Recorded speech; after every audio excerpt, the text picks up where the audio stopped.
നിലമ്പൂരിലെ പോരാട്ടം മുറുകുമ്പോൾ അവിടെ നടക്കുന്ന ത്രികോണ പോരാട്ടത്തിൽ ഈ 3 സ്ഥാനാർത്ഥികളിൽ ആരാണ് കേമൻ എന്നതിനെക്കുറിച്ചുള്ള വലിയ ചർച്ചകളൊക്കെ പുരോഗമിച്ചുകൊണ്ടിരിക്കുകയാണ്. സത്യത്തിൽ അങ്ങനെ ആർക്കെങ്കിലും അത് ആ 3 പേരിൽ ആരാണ് കേമനെന്ന് പറയാൻ പറ്റുമോ എന്നൊരു സംശയമാണ് തോന്നുന്നത്. 3 സ്ഥാനാർത്ഥികളിൽ ആദ്യം എനിക്ക് പറയാൻ തോന്നുന്ന പേര് എം സ്വരാജിന്റെ പേരാണ്. അത് സി പി എമ്മിലെ തന്നെ, സി പി എമ്മിലെ മാത്രമല്ല കേരള രാഷ്ട്രീയത്തിൽ തന്നെ ഏറ്റവും ശ്രദ്ധേയനായ അല്ലെങ്കിൽ ഏറ്റവും ശ്രദ്ധേയരായ യുവമുഖങ്ങളിൽ ഒരാൾ. ആദ്യം നേരത്തെ ഈ നിലമ്പൂർ ഉപതെരഞ്ഞെടുപ്പ് പ്രഖ്യാപിക്കുന്നതിന് മുൻപ് തന്നെ നിലമ്പൂരിലെ തെരഞ്ഞെടുപ്പ് സാധ്യതകളുമായി ബന്ധപ്പെട്ടൊരു വീഡിയോ ചെയ്തപ്പോൾ അവിടെ LDFന് പ്ലേസ് ചെയ്യാൻ പറ്റുന്ന, ഫീൽഡ് ചെയ്യാൻ പറ്റുന്ന ഏറ്റവും മികച്ച സ്ഥാനാർത്ഥി എം സ്വരാജ് ആണെന്ന് പറഞ്ഞിരുന്നു. പക്ഷേ ആ ഘട്ടത്തിൽ എം സ്വരാജ് മത്സരിക്കുന്നില്ല എന്നൊക്കെയാണ് സ്വരാജ് പറഞ്ഞത്. പക്ഷേ CPM LDF അവരുടെ തുറുപ്പ് ചീട്ടിനെ നിലമ്പൂരിൽ ഇറക്കിയിരിക്കുന്നതാണ്. അതിൽ എം സ്വരാജ് സ്ഥാനാർത്ഥിയെ പ്രഖ്യാപിക്കപ്പെടുമ്പോൾ തന്നെ അവിടുത്തെ മത്സരത്തിന്റെ കളർ മാറി എന്നുള്ളതാണ്. അവിടെ പാർട്ടി ചിഹ്നത്തിൽ ഒരു സ്ഥാനാർത്ഥി വരുമ്പോൾ അത് LDF ക്യാമ്പിനെ സംബന്ധിച്ച്, അവിടുത്തെ CPM വോട്ട് ബാങ്കിനെ സംബന്ധിച്ച്, CPM പ്രവർത്തകരെ സംബന്ധിച്ചൊക്കെ ഒരുപക്ഷെ സമീപ മണ്ഡലങ്ങളിലൊക്കെ മലപ്പുറം ജില്ലയിലെ തന്നെ CPMനെ സംബന്ധിച്ച് വലിയ ഊർജ്ജം പകരുന്ന ഒന്നാണ്. സ്വരാജിനെ കുറിച്ച് നമ്മൾ ഒരുപാട് കാര്യങ്ങൾ പറയേണ്ട ആവശ്യമില്ലല്ലോ. എന്നെ കണ്ടുകൊണ്ടിരിക്കുന്ന നിങ്ങൾക്ക് സ്വരാജിനെ വ്യക്തമായി അറിയാം. കേരള രാഷ്ട്രീയത്തിൽ പതിറ്റാണ്ടുകളായി വിദ്യാർത്ഥി രാഷ്ട്രീയം മുതൽ യുവജന രാഷ്ട്രീയ രംഗത്ത്, നിയമസഭാ സാമാജികൻ എന്ന നിലയിലൊക്കെ തുടർച്ചയായ 5 വർഷം, 1991 മുതൽ തുടർച്ചയായ 5 വർഷം, 5 തവണ എറണാകുളം ജില്ലയിലെ തൃപ്പൂണിത്തുറ മണ്ഡലത്തിൽ നിന്ന് കേരളത്തിന്റെ നിയമസഭയിലെത്തി കേരളത്തിലെ മന്ത്രിയൊക്കെ ആയിരുന്ന ഒരു, കേരള രാഷ്ട്രീയത്തിൽ വേണമെങ്കിൽ അധികായനെന്ന് വിശേഷിപ്പിക്കാവുന്ന ഒരു മനുഷ്യനെ മറിച്ചിട്ട ചെറുപ്പക്കാരൻ, ജയന്റ് കില്ലർ. കേരള രാഷ്ട്രീയം കണ്ടിട്ടുള്ള എണ്ണം പറഞ്ഞ ജയന്റ് കില്ലേഴ്സിൽ ഒരാളെന്ന് തന്നെ വിശേഷിപ്പിക്കാം. അദ്ദേഹം എടുക്കുന്ന ഫേസ്ബുക്ക് പോസ്റ്റുകൾ തന്നെ എനിക്ക് തോന്നുന്നത് കോൺഗ്രസിലൊക്കെ അത്രയും ഷാർപ്പായിട്ട്, അത്രയും കണിശമായിട്ട് ഫേസ്ബുക്ക് പോസ്റ്റുകളൊക്കെ ഇടുന്ന ആളുകളുണ്ടോ എന്ന് സംശയമുണ്ട്. ഇപ്പോൾ പലസ്തീൻ വിഷയമാകട്ടെ, അല്ലെങ്കിൽ അത് നിരവധി വിഷയങ്ങൾ. ഇപ്പോൾ ഏറ്റവും കൂടുതൽ എമ്പുരാൻ, അതിനുശേഷമുള്ള പോസ്റ്റുകൾ ഞാൻ ശ്രദ്ധിച്ചിട്ടില്ല. എമ്പുരാൻ ഇങ്ങനെ സെൻസർ ചെയ്യപ്പെടുമ്പോൾ നുണരാജ്യം ഭരിക്കുന്ന കാലത്ത് സത്യം സെൻസർ ചെയ്യപ്പെടും എന്ന് 2 വരിയിൽ കവിത പോലെയാണ് സ്വരാജിന്റെ എഴുത്തൊക്കെ.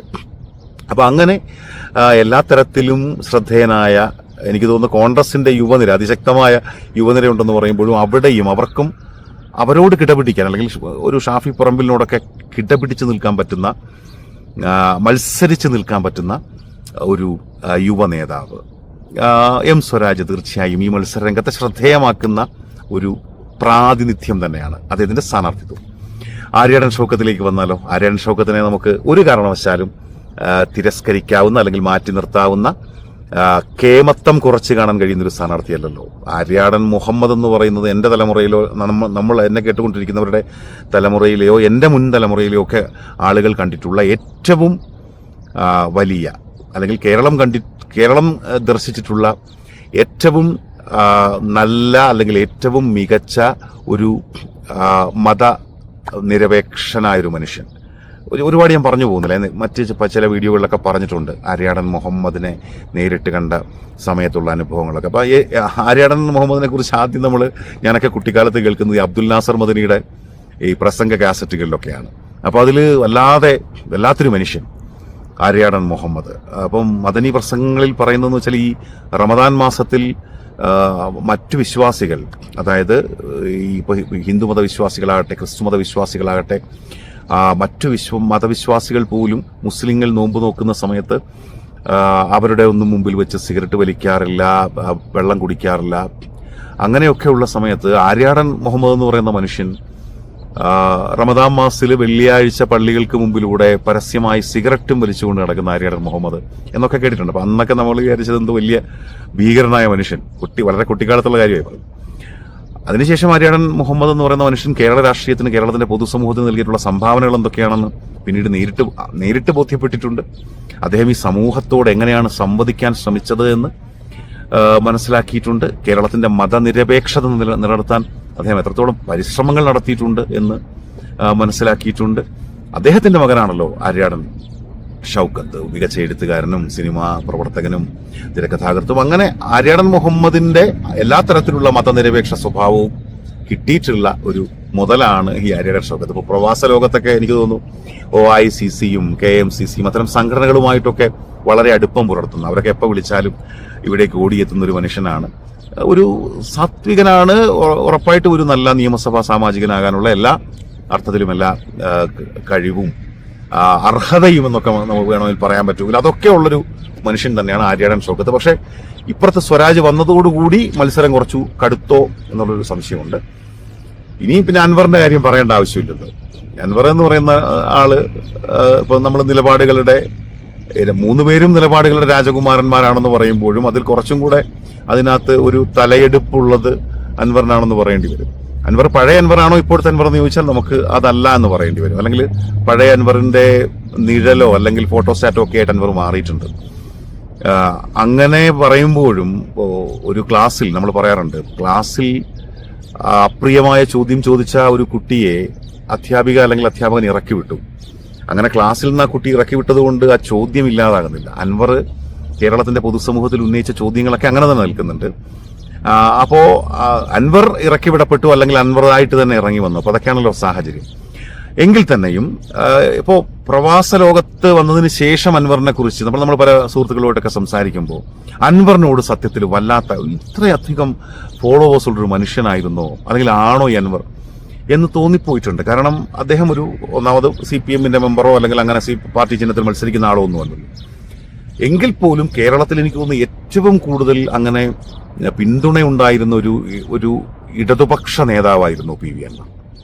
അൻവറിന്റെ കടന്നലുകൾ, അൻവറിന്റെ കാട്ടുകടന്നലുകൾ എന്നൊക്കെ പറഞ്ഞാൽ ഒരു വലിയ ആവേശമായിരുന്നു ഇടതുപക്ഷ വിശ്വാസികൾക്ക് അല്ലെങ്കിൽ ഇടതുപക്ഷ സഹയാത്രികർക്കൊക്കെ.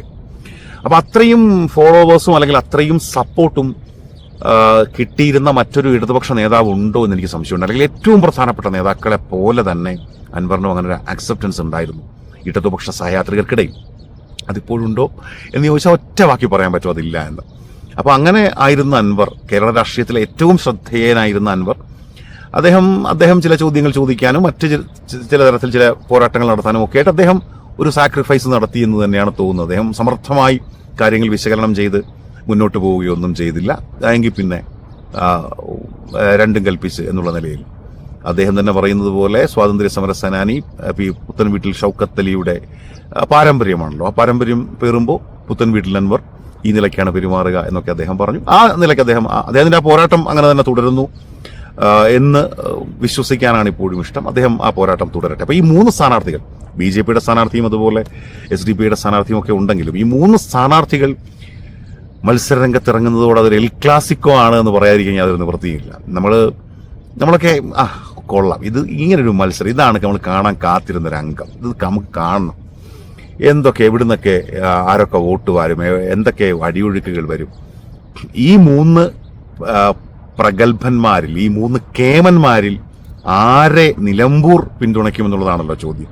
കേരളത്തിൽ നമുക്ക് അല്ലെങ്കിൽ ലോകത്തിന്റെ വിവിധയിടങ്ങളിൽ നിന്ന് മലയാളികൾക്ക് പലതും പറയാം, നമുക്ക് പല അഭിപ്രായ പ്രകടനങ്ങൾ നടത്താം. പക്ഷെ അതിനപ്പുറത്ത് നിലമ്പൂർ മണ്ഡലത്തിൽ കഴിഞ്ഞ 2 തവണയായി വിജയിക്കുന്ന സ്വതന്ത്ര സ്ഥാനാർത്ഥിയായ PV അൻവർ തന്നെ വീണ്ടും സ്ഥാനാർത്ഥിയായിട്ട് വരുന്നൊരു സാഹചര്യം.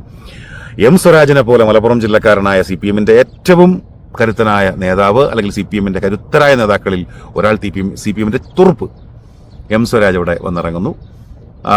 ആ മണ്ഡലം കൈവെള്ളയിൽ ഇങ്ങനെ കൊണ്ടു നടന്ന ആര്യാടൻ മുഹമ്മദിന്റെ മകൻ ആര്യാടൻ ഷൗക്കത്ത് ഒരു തവണ അദ്ദേഹം പരാജയപ്പെട്ടു, 2ാം തവണ സീറ്റ് കിട്ടിയില്ല, 3ാം തവണ വീണ്ടും അംഗത്തിനിറങ്ങുമ്പോൾ നമുക്ക് കുറച്ചുകൂടെ കാത്തിരിക്കണം. ചിത്രം ഒന്ന് വ്യക്തമാകണമെങ്കിൽ, അല്ല ആർക്കെങ്കിലും ഒരിത്തിരി മുൻതൂക്കം ഉണ്ട് എന്ന് പറയണമെങ്കിൽ നിലവിൽ 3 കേമന്മാരുടെ അതിഗംഭീരമായ കെങ്കേമമായ മത്സരം എന്നാണ് നമുക്ക് ചുരുക്കി പറയേണ്ടി വരിക.